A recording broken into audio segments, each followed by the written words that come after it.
This is a personal health update I wanted to give to all my family, my friends, and to my viewers on my channels. Please stay tuned.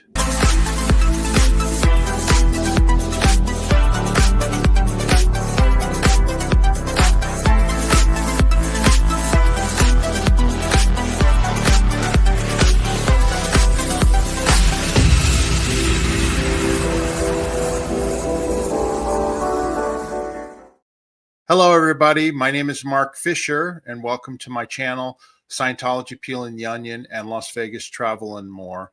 I wanted to relate a personal health situation that I had recently that was life-threatening, but I wanted to go over the details of it and also what happened.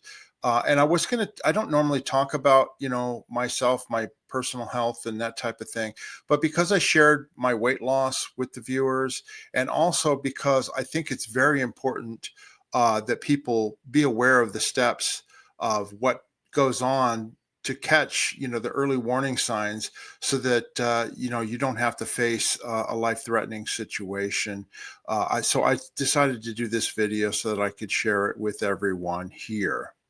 Basically, right before Christmas last year, 2024, I was out walking my dog, Misha, at night, and I felt a tightness in my chest. Okay, now a lot of people think that their heart is over here on the right-hand side because that's where you put your hand over your heart when you pledge allegiance to the United States or anything like that.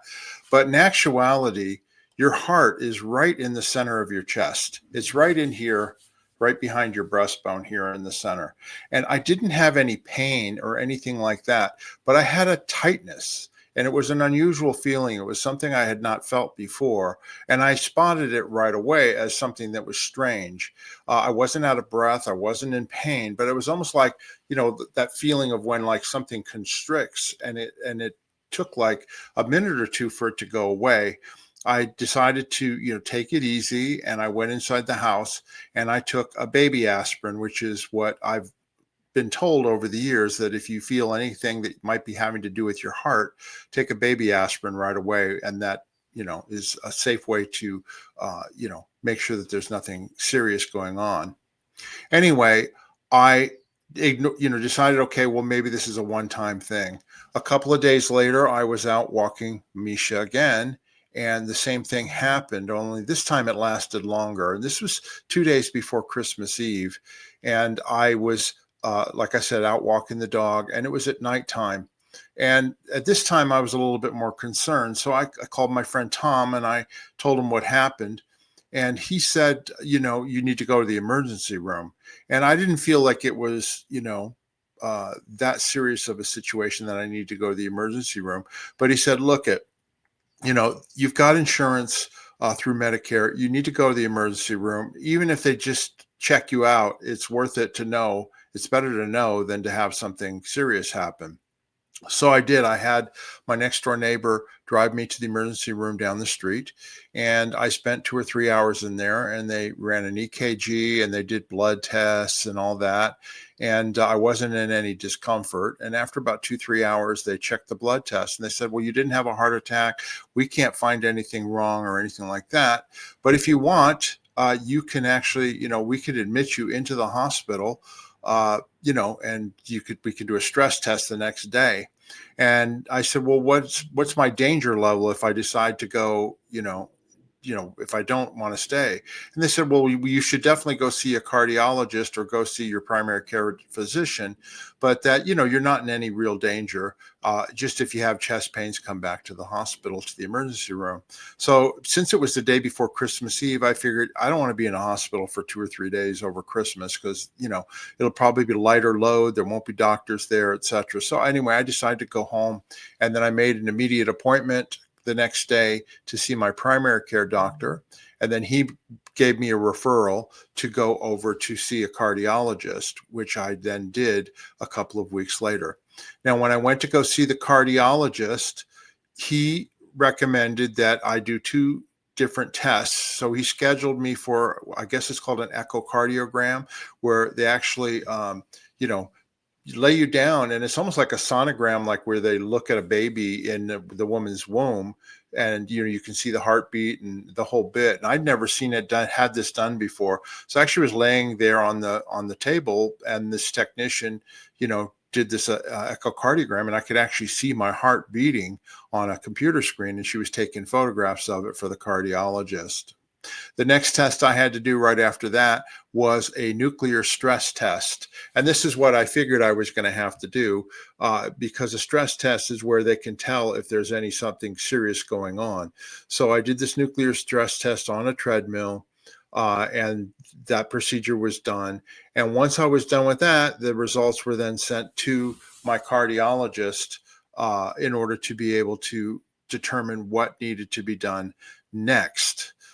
When I went to go see the cardiologist about a week later, he told me, he said, the good news is your echocardiogram shows that your heart is strong and that it's beating strong and all that. He goes, but your stress test at the highest, they get you up to a high heart rate. He goes, up at a high heart rate, it shows that it's moderately abnormal. And so he said, what we need to do is we need to do cardio catheterization, okay? And that'll be a procedure in the hospital, right? Now, the reason I was concerned about this was that I have family members that have had heart issues in the past, and a lot of these heart conditions are genetic. I'm 66 years old. I'll be 67 in August. And so I, decided I really need to take this seriously, even though I felt fine. I didn't feel any pain or anything like that. So I went to the cardiologist, like I said, and I had a family member who had to have bypass surgery, and that was what I did not want to have. I did not want to have my chest opened up and have them do bypass surgery. My mother went through that when she was 73 years old, and of course it prolonged her life. She's still alive at 94, almost 95 years old.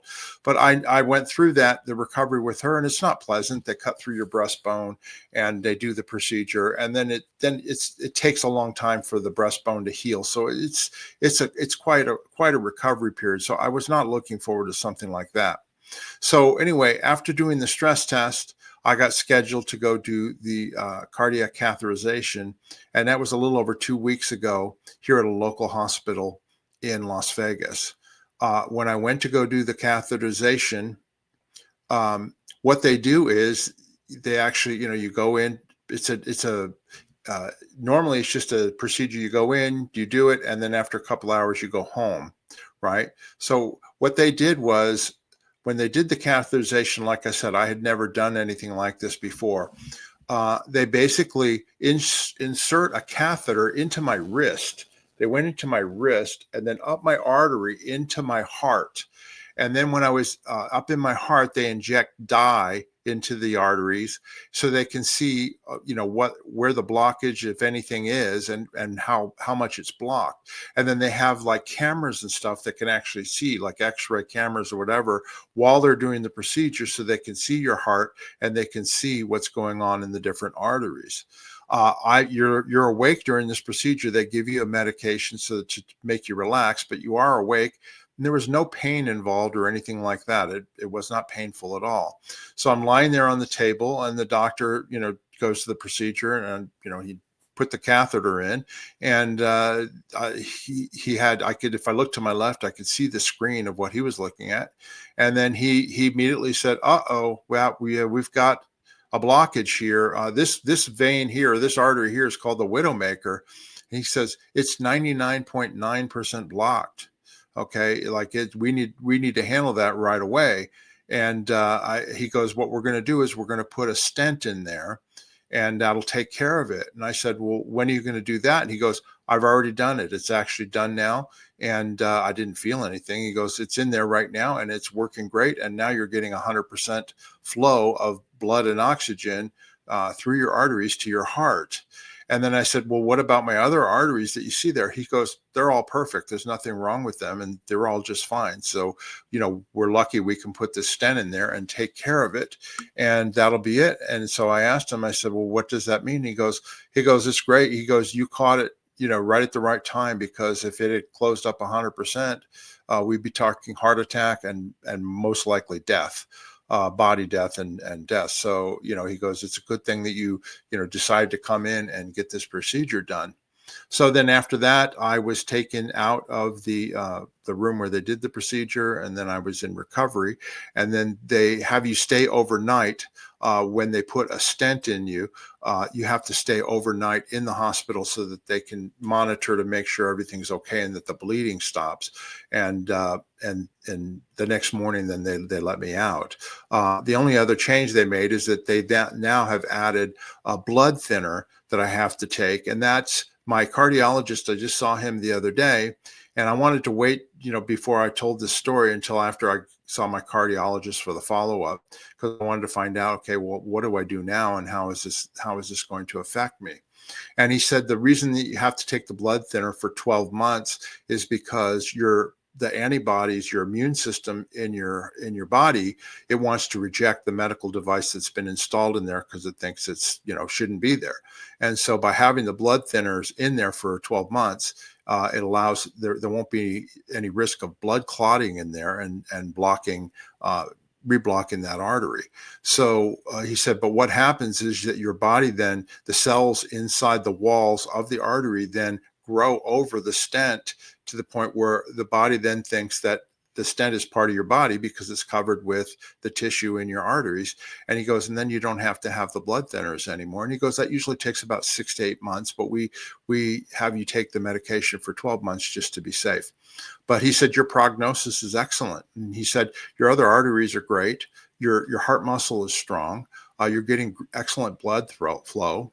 And he goes, you basically have, a new lease on life at 66 years old. I mean, after 66 years of, whatever went on in my body, now I basically, just like having your car get all the hoses and belts and everything replaced, I'm now good to go for the next 20, 25 years. And then all I have to do is, he said I can, continue physical activity. As a matter of fact, they encourage it. I can go to the gym, I can work out, I can walk, that type of thing, no problem. And I shouldn't have any worries whatsoever. And then I'll see my cardiologist maybe once or twice a year just for a checkup, but that they'll monitor, and going forward, I should be totally fine. But he said, I was 99.9% blocked. He goes, I was very lucky that it only would take one occurrence to get it fully blocked, and that would have been the end of me. So I don't really think of things like that, it could be that dangerous or that something like this could happen to me. So to me, it was just like, okay, I don't stress out about that. I think if I had known beforehand that it was that blocked and that it was life-threatening, I would have been more nervous and I would have been more anxious about it. But I wasn't anxious about it at all because I didn't know that it was that, and neither did the doctors. They didn't know until they went in there. So in actuality, it's just, to me, it's just like I feel normal again. I actually, I feel a little bit more energy, and I can walk the dog, and I can go do physical activities, no problem. And it's really just an amazing thing that this was, this came through. And I feel very lucky that I was able to make this happen and have a healthy heart again. And that's a good thing after all this time, you know what I mean? So I'm really happy about the procedure. I'm really happy about the results. And I'm really happy that I didn't have to go through a bypass surgery, because that would have been the next step. If there was too much blockage and they couldn't put a stent in there, I would have had to have open heart surgery. And I did not want to have to do that. So I'm very thankful. I'm very thankful for that happening. Now, I wanted to share with everybody just a few things to be aware of that I think helped save my life. Okay. And I just want to share these with you because it's something that we all should pay attention to. The first thing is to listen to your body. Okay. I listened to my body because I was aware of the fact that I had this tightness in my chest walking the dog. It wasn't a pain, but it was a very unusual feeling. And it was something I'd never felt before. And I made a mental note of it, that this is strange and this shouldn't be. And so I just paid attention to that. And after the second time that it happened, that's when I got concerned. I called my friend Tom, and he thankfully talked me into going to the emergency room and then go on down the path to make sure that I had this, procedure and had this recovery. But if I hadn't listened to my body, my cardiologist said that I was really smart to do that, because a lot of people, they ignore, different things that happen to them, and they just say, oh, there's nothing serious there, and they avoid going to the doctor. I was lucky now that I am on Medicare, so I do have coverage, and this basically didn't cost me anything out of pocket. Of course, if you're having any kind of heart problem or any kind of health problem, you always can go to the emergency room, whether you have insurance or not, and they will handle it and take care of it regardless of your financial situation. But anyway, the first thing is to listen to your body. The second is family medical history. I have 2 family members in my immediate family, both of which have had to have heart surgery, heart bypass surgery, and it prolonged their life and all that. The cardiologist was aware of that when I told him that I was having these chest pains. So genetics and family medical history really matter. So you need to pay attention to that and other family members and what they've had to go through. The third thing I wanted to mention is cholesterol medication. Now, I've been on a cholesterol medication for over 20 years. It's a statin drug, statin, S-T-A-T-I-N, okay? And there's no side effects or anything like that, but statin drugs reduce the cholesterol in your bloodstream and in your body. And my cholesterol numbers have been normal throughout, the last 20 years. They're not high or anything like that. It's just over time, through genetics and everything else, that this one artery happened to get almost closed. But the cholesterol medication, other family members that had to have bypass surgery, they were not on cholesterol medication. And so that probably helped to prevent any further damage, so that I would have had to have surgery. So listen to your doctors when they prescribe medication. It's smart to take it. There were no side effects or anything like that from the cholesterol medication. And in fact, going forward, they've actually boosted the cholesterol medication that I take a little bit, as well as add that blood thinner in order to be safe. So anyway, the cholesterol medication was a big help. And then the fourth thing, of course, is weight loss. All right. And I've been honest about this. Obviously, I've been big and heavy for most of my life, but I've lost over 70 pounds in the last 12 months, thanks to my other doctor and another medication that I'm on, and also by reducing my eating, increasing my physical activity.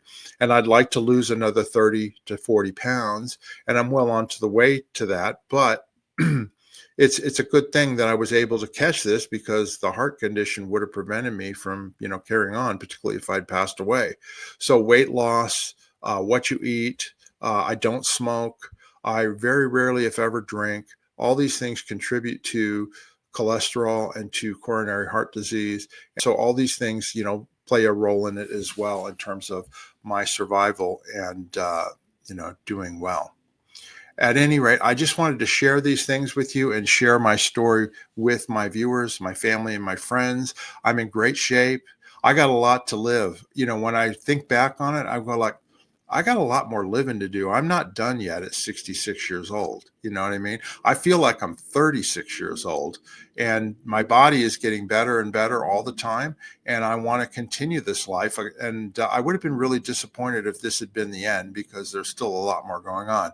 I still take care of my mother. I've still got my dog, Misha. I've still got family and friends. I've still got travel that I want to do, things that I want to see, places I want to go.